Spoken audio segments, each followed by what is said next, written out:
Bagaimana kabarnya Bu Ais hari ini? Alhamdulillah Pak, sehat. Sehat Pak, sadar kondisi insya Allah fit, prima. Sesuai dengan kesepakatan Bu Ais, untuk hari ini kita akan melakukan diskusi observasi sebelum Bu Ais melaksanakan pembelajaran di kelas. Ya, Pak. Jadi tujuan diskusi kali ini yaitu bukan untuk mencari kesalahan Bu Ais, tapi adalah kita sama-sama belajar sehingga nanti proses pembelajaran akan berjalan dengan lancar. Nggih Pak, siap nggih. Terima kasih Pak. Saya siap untuk diobservasi besok nggih. Ini Pak RPP-nya mau dicek. Oke, saya cek dulu nih. Bu Ais nanti ini akan mengajar kelas berapa ya? Saya mengajar kelas 11-1 Pak. Materinya yang akan disampaikan apa? Materinya adalah elastisitas. Oke. Kemudian tujuan pembelajaran yang akan dicapai oleh siswa itu apa Bu Ais? Tujuan yang ingin dicapai dalam pembelajaran itu adalah siswa mampu mengaplikasikan tentang elastisitas dan hukum Hooke dalam kehidupan sehari-hari. Sifat-sifat elastisitas. Oke, jadi ini ada prakteknya juga di lapangan ya Pak Is? Iya Pak, pasti Pak. Jadi nanti akan menggunakan barang-barang yang mudah ditemukan di sekitar siswa. Apakah tujuan yang Bu Ais tulis ini sudah selaras dengan capaian siswa yang akan dicapai? Ya Pak, jadi saya sudah berusaha menyelaraskan. Jadi tujuan dengan capaian, jadi nanti yang tidak dicapai adalah siswa mampu menerapkan tentang pemilahan elastisitas bahan dan hukum Hooke dalam kehidupan sehari-hari. Oke, dalam proses pembelajaran mendalam, tentunya nanti pembelajarannya itu harus berkesadaran, kemudian bermakna dan juga menyenangkan. Dan tujuan pembelajaran Bu Ais saya sudah mencakup semuanya. Gitu. Kemudian metode yang akan Bu Ais lakukan pada pembelajaran nanti apa Bu Ais?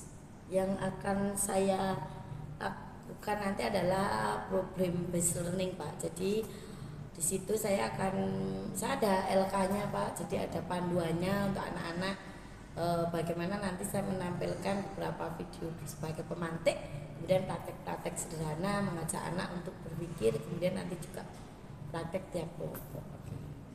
Oke, metodenya juga sudah bagus, problem based learning, jadi melibatkan semua siswa ya nanti. Yes.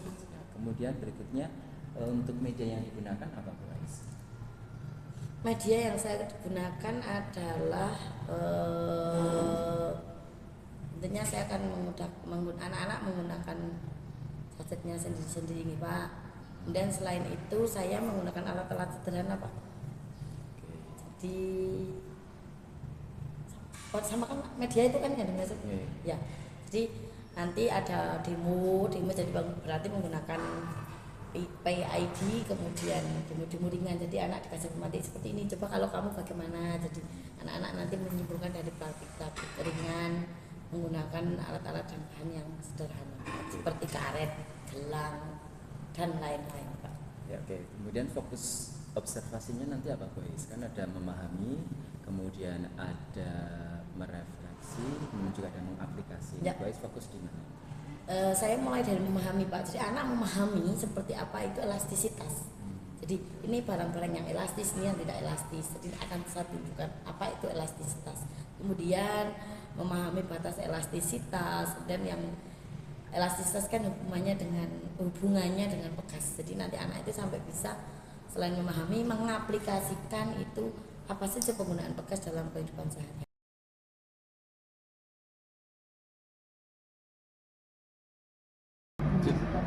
Aku gampang potong. Ya, Selamat siang Bu Aisyah. Selamat siang Pak. Oke, terima kasih tadi sudah melaksanakan pembelajaran di kelas 11-1 dengan baik dan saya secara keseluruhan bisa mengamati bahwa penyampaian materi elastisitas sudah sangat baik.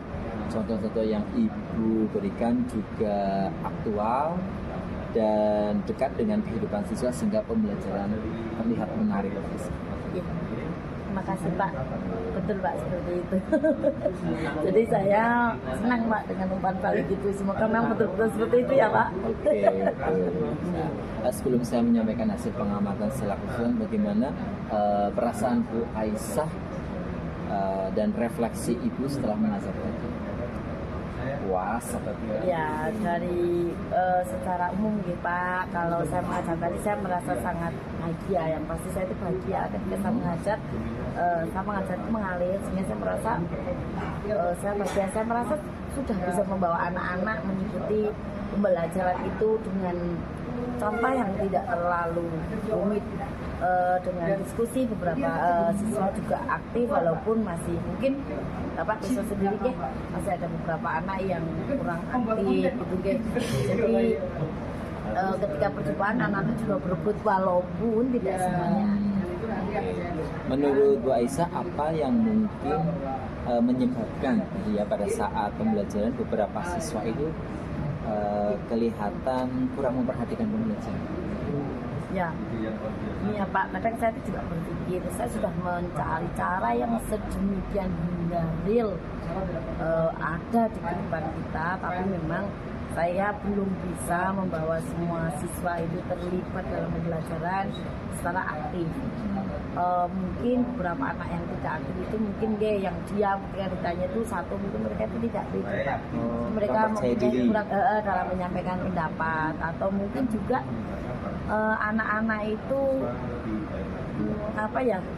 memang motivasinya kurang belajar, atau mungkin dalam kondisi khusus, misalnya semalam kurang tidur jadi ngantuk, jadi mereka blank mungkin. Jadi saya sering thinking aja, bukan karena anak-anak tidak mau, mungkin karena ada beberapa hal yang menyebabkan anak-anak tidak suka. Bagus. Dari beberapa strategi tersebut, mana yang akan menjadi prioritas Ibu untuk tadi ya, untuk biar anak itu terlibat langsung atau aktif dalam proses diskusi dan pembelajaran? Ya Pak, jadi untuk anak-anak yang belum aktif itu saya akan mencoba memberikan peran. Jadi harapan saya nanti setiap anak dengan peran yang berbeda, sehingga setiap anak itu mempunyai peran, mempunyai porsi sendiri masing-masing, sehingga nanti jadi anggota kelompok itu tidak hanya pasif. Jadi ada yang perhati, kemudian ada yang mengomentari, jadi semua anak itu bisa baca. Kapan kira-kira rencana itu akan dilaksanakan, Bu Aisyah? Saya akan melakukan pada pertemuan berikutnya Pak. Jadi setelah ini kan masih ada hukum itu tentang rangkaian beberapa perkara. Jadi saya akan mencoba menerapkan dalam diskusi itu semua anggota itu mendapatkan peran. Harapannya semuanya bisa berkontribusi aktif gitu Pak. Dari di pertemuan selanjutnya nanti dosa akan mempraktekkan kembali ya. Dan kira-kira nanti strategi tadi yang tadi efektif atau tidak gitu ya. Baik, saya yakin dengan pengalaman dan kreativitas Bu Aisyah, keterlibatan siswa akan semakin meningkat. Siapa? Dengan bimbingan Bapak juga. Terima kasih atas refleksi dan komitmennya. Ya. Terima kasih Pak atas bimbingan dan masukan dari Bapak. Saya akan menindaklanjutinya pada pembelajaran berikutnya. Semoga saya bisa lebih baik lagi. Terima kasih Pak. Permisi. Assalamualaikum warahmatullahi wabarakatuh.